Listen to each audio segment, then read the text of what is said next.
आणि आता बातमी आहे वादग्रस्त IAS अधिकारी पूजा खेडकर यांच्या संदर्भातली। पूजा खेडकर यांच्या घराबाहेर नोटीस लावण्यात आलेली आहे। ऑडी कार प्रकरणी आता RTO ने ही नोटीस लावलेली आहे। या आधी आपण बघितलेलं होतं साधारणतः 2 दिवसांपूर्वी या ठिकाणी वाहतूक पोलीस दाखल झालेले होते पूजा खेडकर यांच्या वाहनावर कारवाई करण्यासाठी। मात्र सध्या आपण अधिकचे अपडेट घेऊयात आमचे प्रतिनिधी सचिन जाधव यांच्याकडून। सचिन, काय कारवाई करण्यात आलेली आहे? नोटीसवर काय लिहिलंय सविस्तर?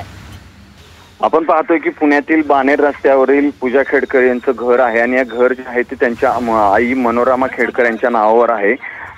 घराच्या समोर त्यांचा फुटपाथ आहे आणि त्या फुटपाथच्या वर त्यांनी काही बांधकाम केलेलं आहे आणि या बांधकामाच्या विषयी ते अनधिकृत असल्याचं पुणे महानगरपालिकेचं म्हणणं आहे। त्याबाबत एक नोटीस जी आहे ती पुणे महानगरपालिकेच्या अधिकाऱ्यांनी जी आहे ती पूजा खेडकर यांच्या घरावर लावलेली आहे। साहजिकच त्या फुटपाथवर घर त्यांच्या आईचं नाव असल्यामुळे त्या ठिकाणी त्यांच्या घराचाही एक विषय आला होता। मात्र त्या सोसायटीकडून त्यांना कुठलीही माहिती त्या सोसायटीला त्यांच्या घरासंदर्भात माहिती नव्हती। मात्र पालिकेने या संदर्भात सर्व दखल घेत आता त्या घरावर खरं तर नोटीस लावली आणि जे इलिगल बांधकाम जे आहे त्यांचं घराच्या फुटपाथवर बांधलेलं त्याच्या संदर्भात ही नोटीस जी आहे ती आता पूजा खेडकर यांच्या घरावर लावण्यात आलेली आहे। धन्यवाद सचिन दिलेल्या सर्व अपडेटसाठी। पूजा खेडकर यांच्या घराबाहेर नोटीस लावण्यात आली असल्याची या क्षणाची मोठी बातमी।